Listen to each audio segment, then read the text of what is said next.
दिन में जो कथा श्रवण किया उसको संक्षेप में, ये नियम है, आप लोग संक्षेप में एक बार सुन लीजिए जो लोग प्रतिदिन नहीं आए। पहले दिन की कथा में हम लोगों ने सूत और शौनकादिकों के माध्यम से नारद जी के द्वारा जो सनकादिकों ने भागवत कथा श्री भक्ति महारानी और ज्ञान वैराग्य को सुनाया, उसकी कथा श्रवण किया। गोकर्णोपाख्यान की कथा तथा श्रीमद् भागवत सप्ताह ज्ञान यज्ञ की महिमा और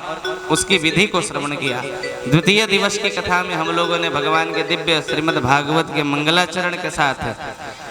भगवान के विविध अवतारों का प्रयोजन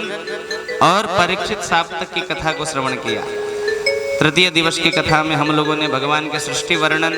कपिलोपाख्यान, ध्रुव आदि के चरित्रों का वर्णन करते हुए प्रहलाद जी के चरित्रों तक की कथा को हम लोगों ने श्रवण किया।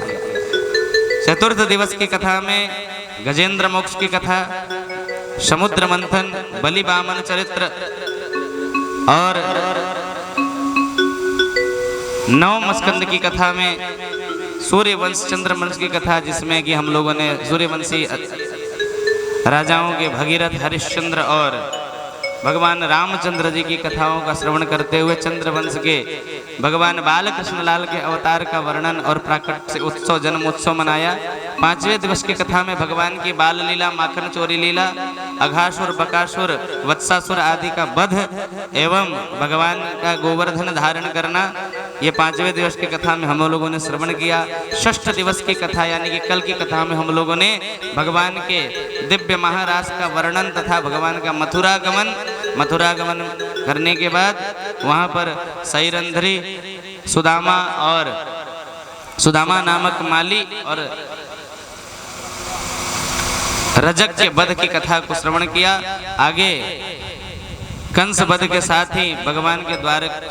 गोपी उद्धव संवाद, भगवान का द्वारिका में जाकर के रहना, रुक्मिणी मंगल, रुक्मिणी विवाह की कथा को हम लोगों ने श्रवण किया। आज के अंतिम दिवस की कथा में हम लोगों ने भगवान के अन्य विवाहों की कथा और भगवान के अपने पौत्रों को उपदेश देने की कथा, सुदामा आदि चरित्रों का श्रवण करते हुए परीक्षित मोक्ष की कथा पर्यंत की कथा हम लोगों ने श्रवण किया। भागवत की महिमा